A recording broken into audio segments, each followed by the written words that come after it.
Pemirsa, proses evakuasi jenazah korban pesawat AirAsia QZ8501 menginjak hari kelima. Kepala Pusat Kedokteran Kesehatan Polri, Arthur Tampi, menyatakan kondisi fisik jenazah yang dievakuasi hari ini dan selanjutnya lebih buruk dari sebelumnya. Jenazah yang telah berada di laut selama 5 hari memiliki banyak pengaruh terhadap kondisi fisik, maka proses identifikasi akan lebih menyeluruh, meliputi pemeriksaan sidik jari, patologi, dan pemeriksaan DNA. Ini sudah hari kelima, gitu. Muncul itu sudah kondisinya sudah pembusukan lanjut. Ini kita temukan seperti kemarin-kemarin kan, atau sampai yang terakhir tadi perutnya masih utuh, ini sudah mulai ada gas yang keluar kan, sudah mulai bocor. Ya. Yang kita takutkan kalau dia sudah bocor semua, nah itu kan nanti dia akan tenggelam. Itu pada hari keberapa, Pak? Biasanya. Baik, dan pemirsa, saat ini kita akan langsung bergabung bersama konferensi pers yang sedang dilangsungkan di Rumah Sakit Bayangkara, Surabaya, Jawa Timur.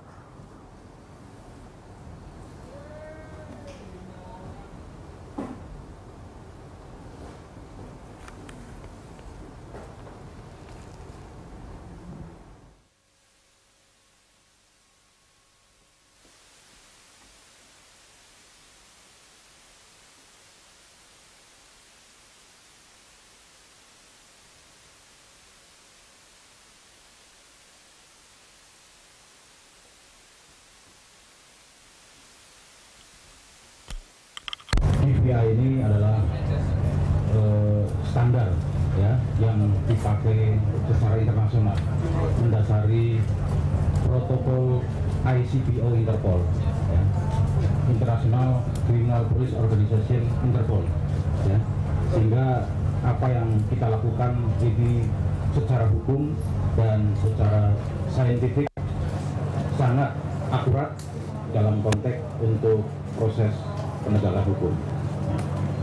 Ini yang mendasari sehingga rekan-rekan perlu tahu bagaimana daripada akurasi DVI. Dan DVI ini yang kita siapkan ada dua kegiatan, yaitu antemortem ya, yang ada di depan-depan teman-teman. Di sana kita maksimalkan yang memberikan beberapa fasilitas. Tapi inti daripada kegiatan antemortem adalah kegiatan-kegiatan profiling, ya, menyiapkan data sekunder tentang X ya person yang akan kita nanti ditindaklanjuti di dalam langkah-langkah post mortem, ya. Tentunya kalau profiling banyak sekali yang kita lakukan, ya, antara lain mengenai identitas yang bersangkutan, kemudian kalau memang beliau yang bersangkutan secara reguler memeriksakan giginya ya di dokter gigi, tentunya kita punya rekam daripada yang bersangkutan. Kemudian juga tentunya medical record juga kita cari juga, ya, termasuk juga mungkin sidik jari dan sebagainya, sehingga kita secara maksimal ya data sekunder yang kita kumpulkan bisa akan memberikan kontribusi yang berarti di dalam melakukan langkah-langkah secara lebih lanjut di tingkat postmortem, ya, termasuk mungkin properti yang bersangkutan, ya, misalnya pakaian atau ciri-ciri fisik, ya, tato, atau mungkin ada tangannya yang mungkin hanya 4 biji misalnya, ya, seperti itu ciri-ciri fisik yang bersangkutan. Ini sehingga kita akan maksimal benar-benar orang ini betul-betul secara perfect, ya, secara sains kita bisa sampaikan. Kemudian yang kita bangun di sini, ya, rekan-rekan supaya tahu, kita juga punya dokter corner di sini, ya. Di sana ada konseling, ya, baik secara psikolog maupun juga secara spiritual, ya, karena kita juga undang teman-teman dari pemerintah, ya, termasuk juga dari rekan-rekan dari TNI, ya, ada Departemen Agama, ya, untuk memberikan suatu konseling secara spiritual, ya. Kemudian juga kita ada juga ruang, ya, untuk mengasistensi, ya, family center assistant di sini ada, ya, untuk berbincang-bincang, kita ajak ngobrol dan sebagainya. termasuk juga ada ruang khusus konsumsi dan sebagainya, ada call center, kita siapkan juga hotspot free ya, tanpa menggunakan username, password dan sebagainya kita juga siapkan, sehingga rekan-rekan ya saudara-saudara kita yang kebetulan kena musibah semua bisa merasakan adanya awareness dari kita ya. Termasuk juga kita siapkan monitor-monitor ya, TV supaya bisa juga beliau melihat bagaimana kinerja pemerintah secara maksimal ya, khususnya rekan-rekan kita Basarnas yang melakukan kegiatan-kegiatan pencarian, dan tentunya rekan-rekan juga melihat sendiri bagaimana sulitnya mencari saudara-saudara kita yang mengalami musibah beberapa hari yang lalu. Kemudian yang kedua untuk postmortem ya, tentunya kita juga melakukan langkah-langkah analisa ya, baik analisa DNA, kemudian juga kita melakukan fingerprint ya, kemudian juga kita melakukan forensik daripada gigi ya, semua kita lakukan, kemungkinan yang bisa kita lakukan secara sains. Namun ini kembali lagi saya katakan bahwa ini merupakan protokol internasional ya, protokol ICPO Interpol, sehingga harapan kita hasil yang kita dapatkan akan maksimal. Dan perkembangan yang kemarin kita terima dari rekan-rekan kita dari Basarnas, pekerjaan kita sangat maksimal, dan kita juga hari ini tadi saya menerima ya, support dari Polis Atas Korea Selatan dan Polis Atas Singapura, dan kita juga akan akomodir. Nah, beliau juga akan memberikan masukan-masukan dan support, tentunya di bawah leading daripada Kapitokes Polda Jawa Timur yang akan mengkoordinir. Ya. Dan hasil nanti secara spesifik akan disampaikan oleh Kapitokes, dan sebelum kita serahkan, nanti kita akan rencana serahkan sore ini ya, secara ada prosesinya ya, sebagai wujud ya kebersamaan antara pemerintah daerah dan rekan-rekan jajaran stakeholder yang ikut mendukung. Sebelum kita serahkan juga tentunya kita doakan sesuai dengan agama kita masing-masing, kepercayaan kita masing-masing. Ya. Dari saya cukup sekian, dan saya serahkan kepada Kapitokes selaku ketua tim DBI di Polda Jawa Timur. Saya persilakan. Terima kasih. Saya selaku ketua tim DBI Polda Jawa Timur ingin menyampaikan informasi hasil kegiatan tim DBI yang telah dilaksanakan sampai detik ini. Kita tahu bahwa kemarin sore kita menerima 2 jenazah, dan saya telah sampaikan 1 orang perempuan dan 1 orang laki-laki muda. Kedua jenazah tersebut telah dilakukan pemeriksaan oleh tim ahli pemeriksa yang tergabung dalam pemeriksaan postmortem, baik ahli di bidang fingerprint, ahli DNA, ahli patologi forensik, odontologi forensik, dan ahli antropologi, serta ahli-ahli lainnya. Semua sudah dilaksanakan, dan tadi pagi mulai kurang lebih jam 10.30 sampai jam 1, semua tim yang terlibat dalam tim postmortem dan juga tim antemortem yang telah mengumpulkan data, informasi, data-data korban semasa masih hidup, ditambah juga tim-tim lain, supporting tim, telah melakukan rapat rekonsiliasi. Akhirnya dapat disimpulkan sebagai berikut.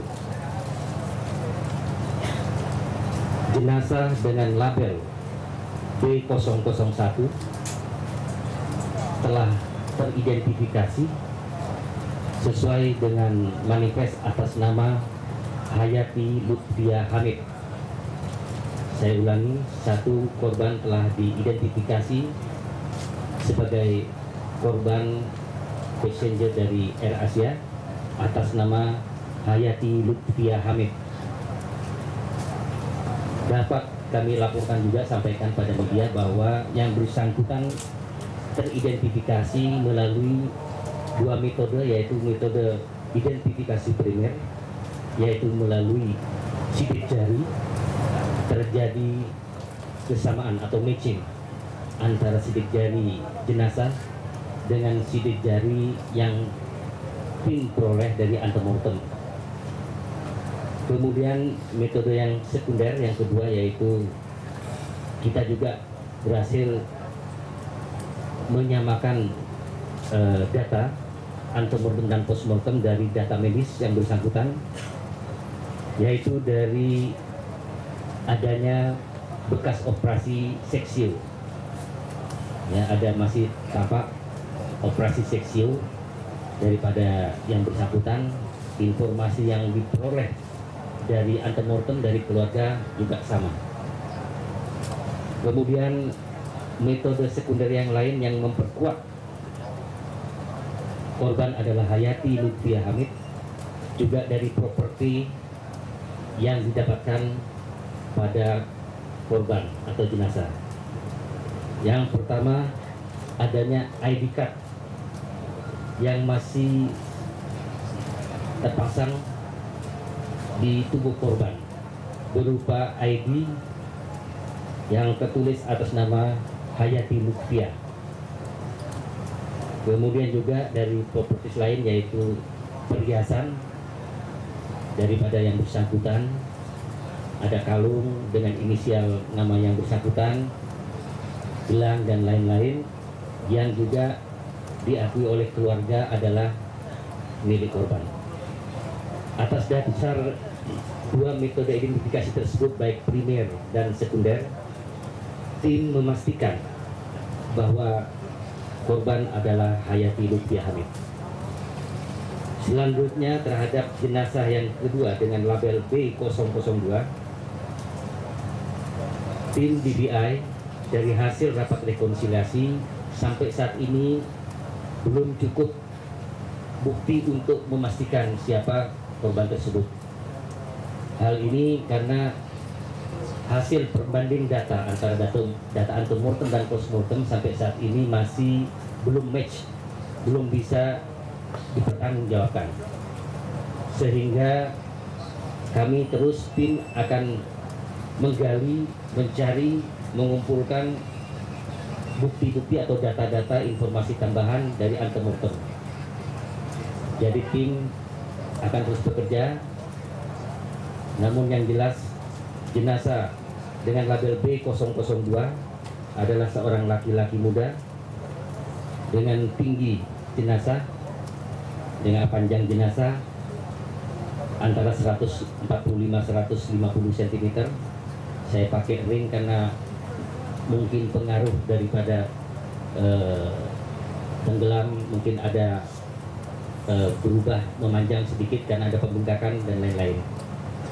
Kemudian rasnya mongoloid, rambut hitam panjang kurang dari 6 cm, dan ada tai lalat dengan ukuran 4 x 4 mm, kurang lebih setengah senti ke setengah senti di dada bagian kiri atas, di pundak kiri atas. Itu sementara informasi terhadap ciri-ciri korban yang kami temukan dengan label B002. Selanjutnya, rekan-rekan, saya sampaikan juga bahwa tadi tepatnya pukul 12 kami juga menerima jenazah 4 orang dengan jenis kelamin 2 orang laki-laki dan 2 orang perempuan. Saat ini keempat jenazah sedang dilakukan pemeriksaan postmortem oleh tim DBI dan belum dapat kami laporkan hasilnya karena sampai saat ini tim masih bekerja. Mohon waktu, setiap ada perkembangan kami akan sampaikan ke media. Sementara itu yang dapat kami laporkan perkembangan hasil kerja tim DBI Polda Jawa Timur untuk diketahui kita semuanya. Nanti tidak ada tanya jawab karena ini hanya mengupdate tentang progres, ya. Saya rasa rekan-rekan sudah dari awal tahu apa yang sudah kita lakukan, teman-teman dari Basarnas sudah kita lakukan, ya, sehingga tidak ada kesimpang siuran, itu aja, ya. Jadi selalu nanti akan saya update perkembangan yang kita peroleh.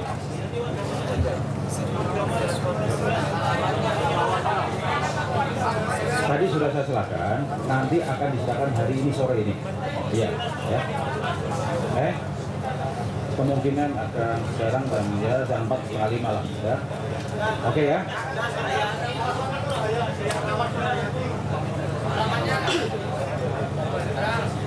Kita tidak bisa memicirkan umur, tapi dari tanda-tanda tadi cukup kuat dan tidak terbantahkan yang bersangkutan adalah Hayati.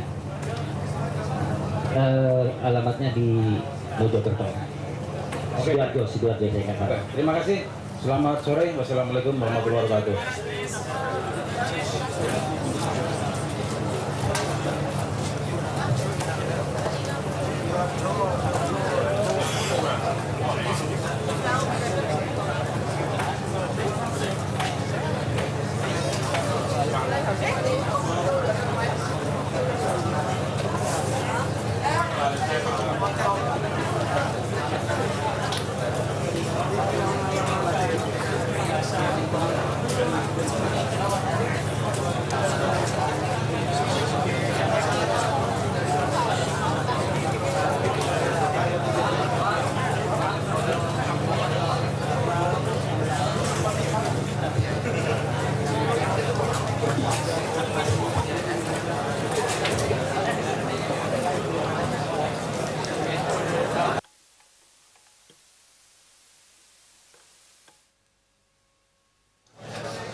Wah, jadi action dong.